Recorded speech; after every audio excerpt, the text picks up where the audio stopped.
দুনিয়া চমৎকার সাজাইয়াও তৃপ্ত হইতে পারবেন না, তৃপ্ত হইতে পারবেন। এবছর চমৎকার রং দিছেন বিল্ডিংয়ে, 2 বছরের মাথাত বিভিন্ন খান দিয়া চামড়া উঠিয়া এটা আবার যেই সেই, ঠিকই না বলেন?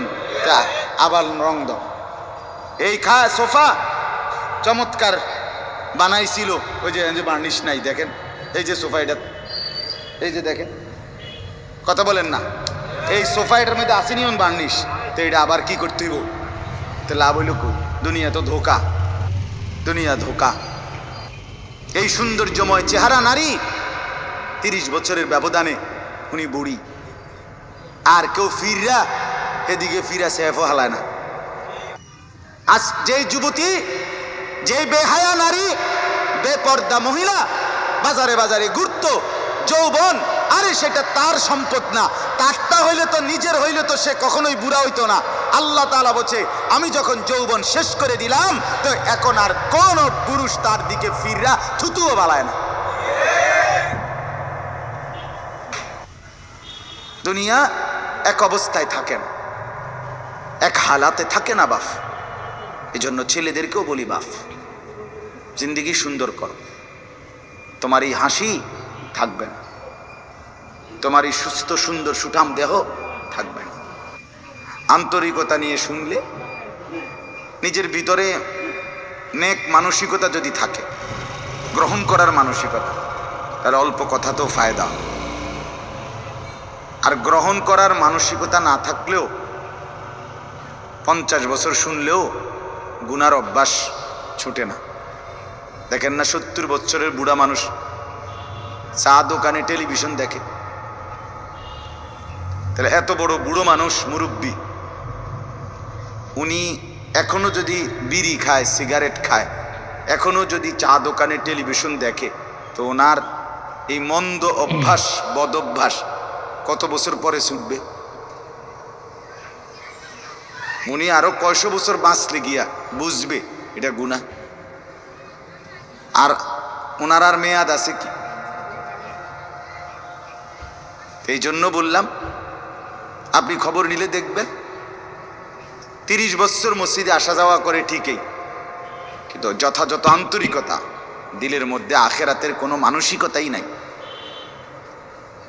নিজেকে বদলানোর অনুভূতিই নাই, ফিকিরে নাই, সোজা কথা। পরকাল বলতে কিছু, এখন যা আছি তাই। এখন সুখে থাকলে সুখী দুনিয়া, এখন দুঃখে থাকলে দুঃখী। জিফুত যদি ঠিকমতো খানা খাদ্য খাওয়ায় খুশি, ঠিকমতো খানা খাদ্য নাই দুঃখী। মানে দুনিয়া পেলে খুশি, দুনিয়া না পেলে দুঃখী। লাভ লোকসান, আয় ব্যয়, হিসাব কিতাব, সুখ আনন্দ, দুঃখ বেদনা, হাসি কান্না, আবেগ অনুভূতি, সবটাই শুধুই দুনিয়াকে কেন্দ্র। এখানে কি পেলাম? এখন কি পেলাম? এখন কি পেলাম? ইন হিয়া ইল্লা হায়াতুনা দুনিয়া নামুতু ওয়া নাহইয়া। আল্লাহ তাআলা বলেন, নাফরমান আর পাপীদের জীবন কেমন হয়? কোরআনে আল্লাহ বলছেন, তাদের অবস্থা হয় এমন যে তারা বলে জীবন কেবলই দুনিয়ারটা, আর কোথাও জীবন নেই, আর কিছু নেই। নামুতু ওয়া নাহইয়া, এখানেই মরবো, এখানেই বাঁচবো। ওমা নাহনু বিমাবউসিন। আল্লাহ বলেন, নাফরমানদের দিলের মধ্যে এই বিশ্বাস যে আমাদেরকে পুনরায় কোথাও উঠানো হবে না। আল্লাহ যে বলছেন হাসরের ময়দানে তোমাদেরকে উঠানো হবে, সুম্মা ইন্নাকুম ইয়াউমাল কিয়ামাতি তুবআসুন। আল্লাহ তাআলা বলেন, তোমাদের প্রত্যেককে কিয়ামতের দিন হাসরের মাঠে তোলা হবে। আল্লাহ বলেন, বেঈমানের দিলে এটা থাকে না। তার কথা হলো প্রাপ্তি অপ্রাপ্তি, লাভ লোকসান, ভালো মন্দ, হাসি আনন্দ, দুনিয়া। ছেলে বিদেশ থেকে টাকা পাঠাইতেছে, খুশি। ছেলে বিদেশ থেকে টাকা টোকা ঠিক মতো দেয় না, বা কামাই রোজগারি কম, জিজ্ঞাসা করবেন কেমন আছেন, কি এর বালা? আমরা আর বালা কি এর? হ্যাঁ, কি সমস্যা কি তা চাচা? এ ফোলাগারে কত ঋণ ফিন কইরা সুদে টাকা নিয়া কিস্তিতে টাকা লইয়া বিদেশ পাঠাইছি, তে অন টাকা পয়সা পাঠায় না, আর বালা কি? তাহলে উনি দুঃখী কেন? টাকা নাই। আবার টাকা পাঠাইতেছে, মাশাআল্লাহ, পান খাওয়ার স্টাইলই আলাদা, চা খানার ঢংই আলাদা, কথাবার্তার স্টাইলই ভিন্ন। কেমন আছেন? আসি আল্লাহর রহমতে, আপনাকে দোয়ায়, 10 জনের দোয়ায় আল্লাহ ভালোই রাখছে। কেমনে ভালো? এতে আল্লাহর রহমতে টাকা পাঠায়, আমরা তার মা আমি আমরা মিল্লা খাইয়া পইরা ভালো আছি।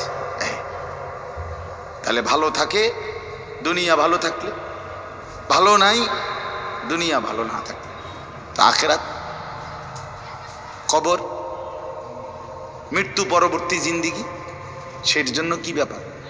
তার জন্য কোনো আলোচনা লাগবে না, এর জন্য কোনো কথা নাই। তাইলে কারো মধ্যে এই আলোচনা নেই।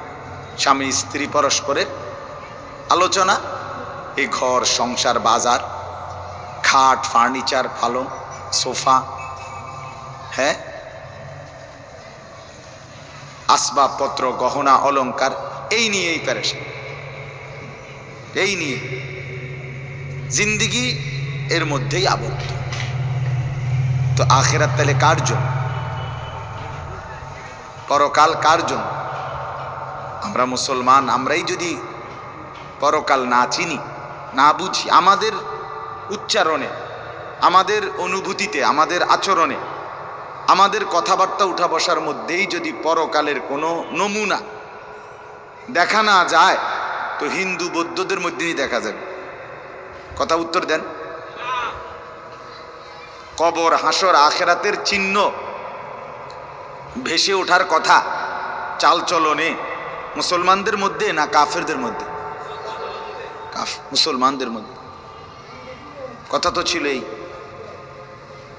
আল্লাহর প্রিয় বান্দারা, অসংখ্য আল্লাহর নেক বান্দাদের জীবনে আছে, রাত্রিতে ঘুমাইতেন না। জিজ্ঞেস করতে, কেন ঘুমান? বলছে জাহান্নামের ভয় ঘুমাতে দেয়, কবরের ভয় ঘুমাইতে দেয়। হযরত আবু বকর সিদ্দিক রাদিয়াল্লাহু তাআলা আনহুর মতো সাহাবী আফসুস করে বলতেন, হায়, আমি যদি একটা গাছের পাতা হতাম, আমাকে যদি একটা চতুষ্পদ জন্তু, গরু কিংবা ছাগল, সেই পাতাটা যদি খেয়ে ফেলত, অর্থাৎ আমি যদি মানুষ না হতাম। অথচ কি পরিমাণ আমলের অধিকারী ছিল। হযরত ওমর রাদিয়াল্লাহু তাআলা আনহুর চেহারা, কপালের দুই পাশ থেকে লম্বা অজরে কান্নার কারণে দাগ পড়ে গেছিল। হযরত ওমর রাদিয়াল্লাহু তাআলা আনহুর ইন্তেকালের মুহূর্তে হযরত আব্দুল্লাহ ইবনে আব্বাস সাহাবী, তিনি বলছিলেন, আপনাকে আল্লাহ তাআলা অনেক মর্যাদা দিয়েছেন, আপনি 10.5 বছর মুসলমানদের খলিফা ছিলেন, আপনার মাধ্যমে আল্লাহ তাআলা দিক দিগন্ত মুসলমানদের বিজয় দান করছেন। কত রাজ্য, কত এলাকা আপনার এই 10 বছরে বিজয় হয়েছে।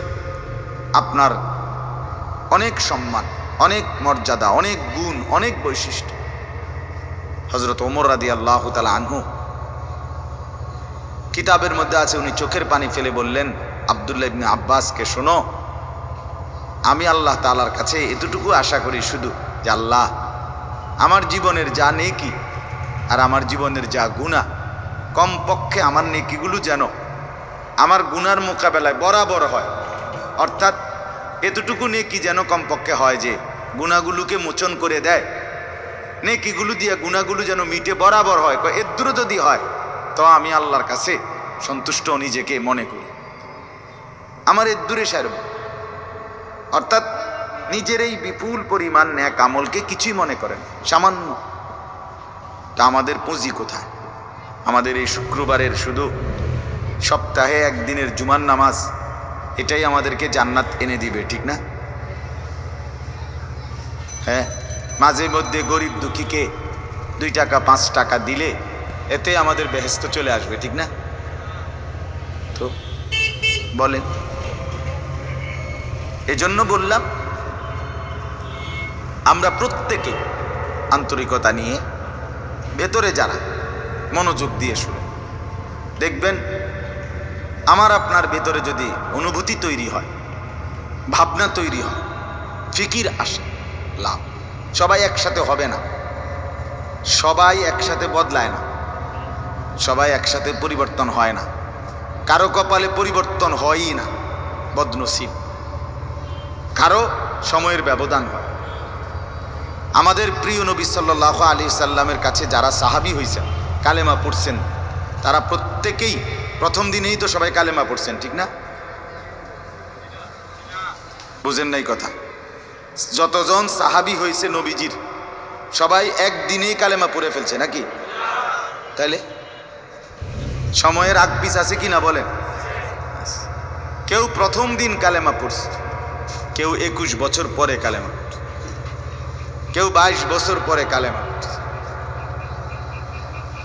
তো যিনি 23 বছরের মাথায় কালেমা পড়ছে তিনিও কামিয়াব, যিনি প্রথম দিন কালেমা পড়ছে তিনিও কামিয়াব, সৌভাগ্যবান।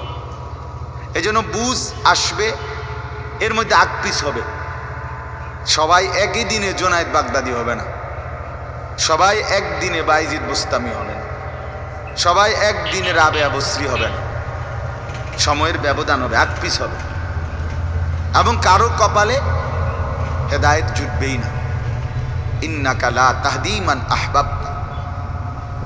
আল্লাহ তাআলা আমাদের নবী সাল্লাল্লাহু আলাইহি সাল্লামকে বলছেন, আপনি খুব চাইলে, ভালোবাসলে আপনি নিজে কাউকে হেদায়েত দিতে পারবেন না, সেখানে আমি কে? কথা বলেন না। সেখানে আমাদের কোনো পাত্তা আসেনি কোনো। খুদ রসুলকে আল্লাহ বলছে, হে নবী আপনি চাইলে হবে না, আমি চাইতে হবে। ওয়ালাকিন্নাল্লাহা ইয়াহদি মান ইয়াশা, বরং আমি আল্লাহ যাকে চাই আমি তাকে হেদায়েত দান করি। সুবহানাল্লাহ। তাহলে মূলত হেদায়েত দেয় কে? আল্লাহ। ফয়সালা কার হাতে? আল্লাহ। আমার বলা আপনার শোনা কোনোটাই মূল বিষয় না। মূল বিষয় হলো এটা একটা উসিলা ধরা, কিন্তু মূল ফয়সালা কার হাতে? আল্লাহ। ওয়ালাউলা ফাদলুল্লাহি আলাইকুম ওয়া রাহমাতু মাজ। এই বেটা মোবাইল না ধরতে মানা করছি।